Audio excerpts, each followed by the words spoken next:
Hello, everybody. First of all, on behalf of my dad-in-law, some words that he wrote.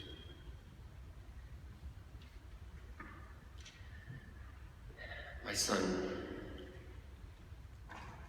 Mary and I struggled these last few days to gather Jordan's life together to celebrate his essence, all that he was. An impossible task. There were countless people he touched, people we will never know. The stories we hear, we always knew he was special. He had so much of life thrown at him. So many things he had to overcome, and sometimes in not the nicest world. He always said, "Dad, I just pushed through it." His disabilities never stopped him from sharing his loving gift. He had a way of becoming an instant friend.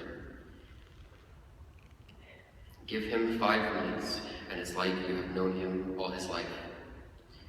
His gentle, loving touch to those in need came at a price to him, but it was always a price he was willing to pay. I understand now how much he hurt. Still, he enjoyed.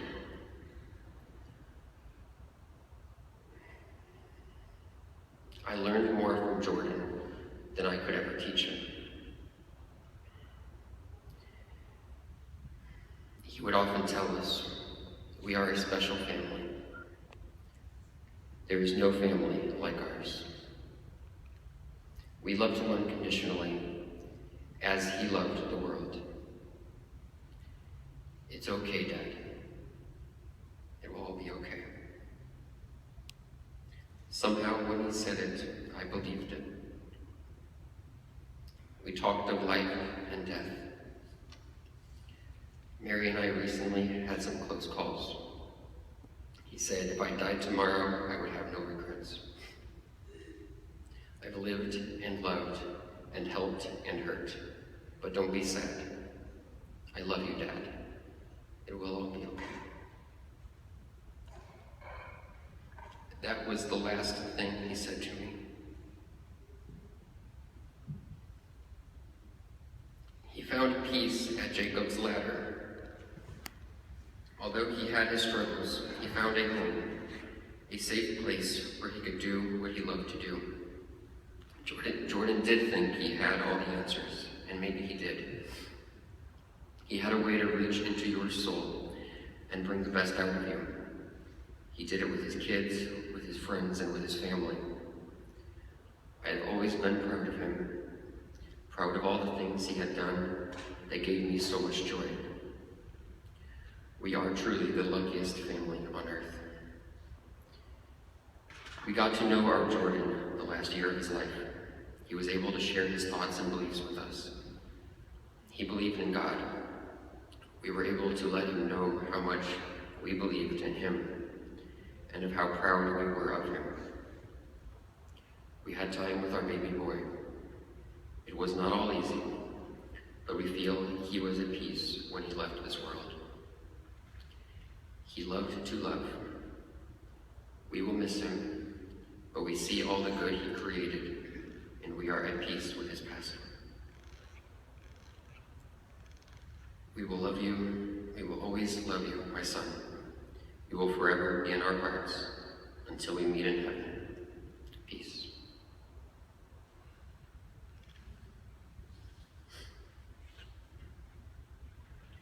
And some words written by Mary, my mother-in-law, on behalf of the whole family.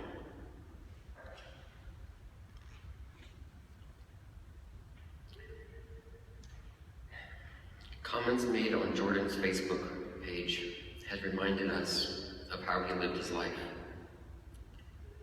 Jordan was an opportunity for adventure, some crazier than others, and everyone was a friend. A friend to share the ride of life with. Whether you knew him a long time or whether you just met in a line at a store, instant friendliness. Jordan would say, "If not a friend, you can still be friendly." The comments seem to have a similar thread. Keep the angels laughing. I remember your smile. Funniest, most generous person. Taught me how to laugh. Love and joy. A true friend. A first friend. Kind and loving soul. Not many like him. Great energy. Wonderful talks. And he changed my life for the better. Changing lives for the better was important to Jordan.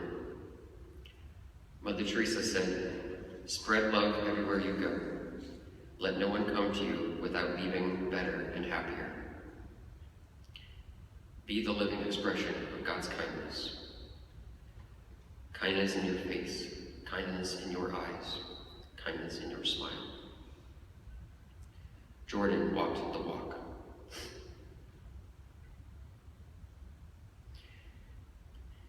Yet Jordan had his struggles too, and no one is immune. He had 45% hearing loss and processing difficulties. He had back problems, degenerative disc disease, spinal stenosis, scoliosis, Palladian cysts. He would say he had an old man's body. He also had restless leg syndrome. In high school, a kid threw wadded up paper at Jordan during a test because his legs were shaking and made the desk rattle. But Jordan just smiled and went on. Recently, Jordan was diagnosed with rheumatoid arthritis and high cholesterol. He hurt, but he pushed through, as he would say. He was trying alternative healing to keep away from doctor-prescribed drugs. He tried steroid injections, blocks, and even considered yoga. Stress was hard lately for Jordan. He had worked at the VA hospital in hospice as a therapist, bringing happiness to dying vets.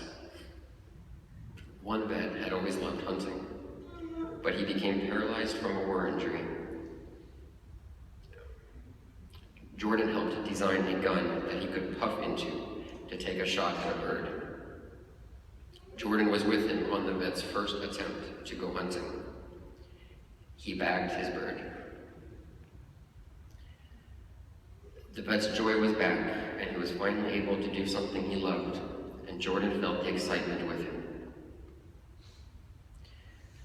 When Jordan left the VA, he was given a standing ovation salute and was thanked for all he had done.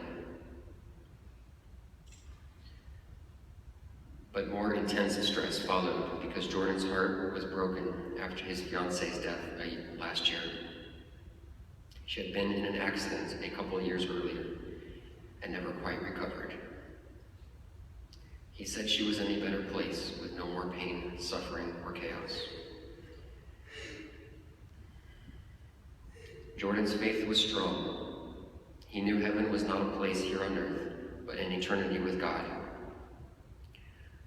Jordan had been living a healthier lifestyle and was moving forward.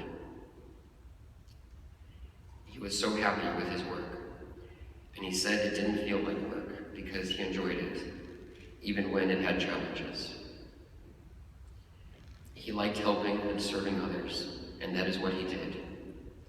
He was an aquatic therapist and a neurodevelopmental teacher for students with a variety of disabilities.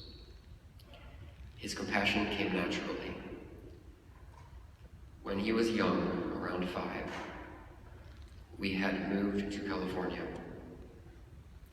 In Cali, you do earthquake preparedness training. In case of an earthquake, Jordan said he would drag Angela out of her wheelchair by her feet and put her under the table, then get Shannon and put her under the table. And then he would get under the table and protect them. He loved his sisters to infinity and beyond, and they felt that love, especially in his hugging. He loved hugs. This past Valentine's Day, Jordan said, "Mom, I don't have a girlfriend, but want to spread some love. So he collected towels and took them to the puppy shelter. Then we all went to lunch with Grandma at her senior living community.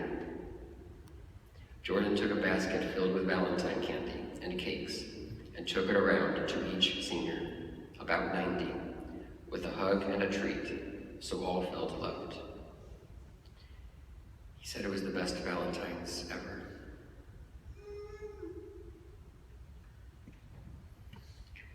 One of Mom's proudest moments with Jordan was not when he excelled in sports. He once hit a grand slam driving in the winning run. Or academics, achieving magna cum laude and securing academic scholarships. Not when he achieved his master's degree. Not when he passed his national certification as a therapist, or any of the other proud parent moments, as there were many. Not that those were not proud memories. Mom's proudest moment came in a heartfelt conversation in a car ride. Jordan said to me, "Mom, I get my sense of humor from Dad, and my sensitive, loving heart from you." That moment is engraved in her heart forever.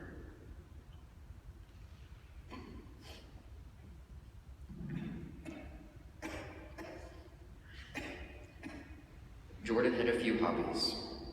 Fishing topped the list. Any opportunity to be around water. He had an internship in the Florida Keys, doing a program that used dolphins to help kids with special needs. He got to try spearfishing, which he thought was pretty incredible, but I think he enjoyed the women interns from overseas pretty much too. Jordan had started playing pool again and had gotten quite good, or at least he convinced others he was quite good.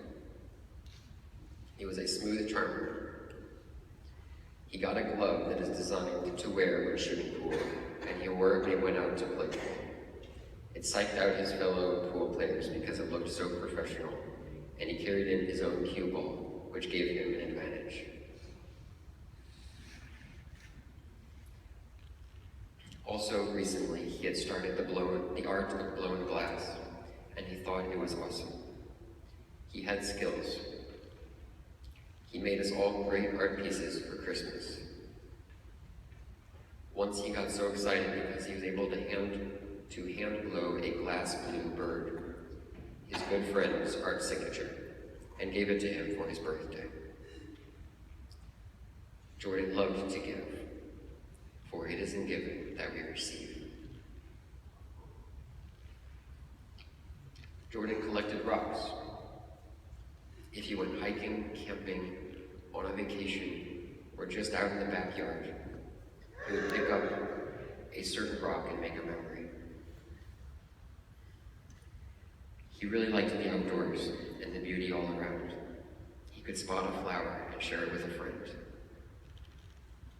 He was known for his great fire pits. He liked sitting around the fire and talking. If we were by water, like at the river or lake, he would like to skip rocks across the water, making ripples. Jordan would always do it with a song or a comment or a happy dance. He would watch to see how many ripples he could get, the more the better. He would watch as they would disappear in the distance. Jordan, all your laughter, generosity, service to others, unconditional love of family and friends, and peace will continue to spread out like those ripples on the water. You are the rock in the center, creating that ripple effect. Slowly spreading your essence farther and farther into the world. It is the power of one, Jordan. It's the power of your love. Jordan had had a wonderful weekend of love. A road trip with Dad to the beach, fishing, a chili fest, plus spending time with family.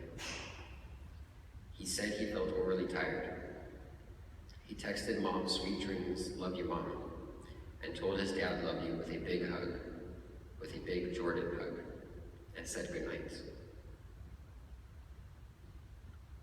Jordan went to bed and woke up in heaven.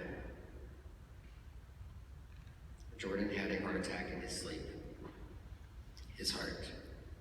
He gave so much of his heart in this world. Climb that stairway to heaven, knowing you lived life well. Well done, Jordan. Godspeed, our son, our brother, and our friend. We love you. Jordan, toss a rock into the eternal waters and watch the ripples. Be a ripple. Spread good vibes. Peace and love to all of you.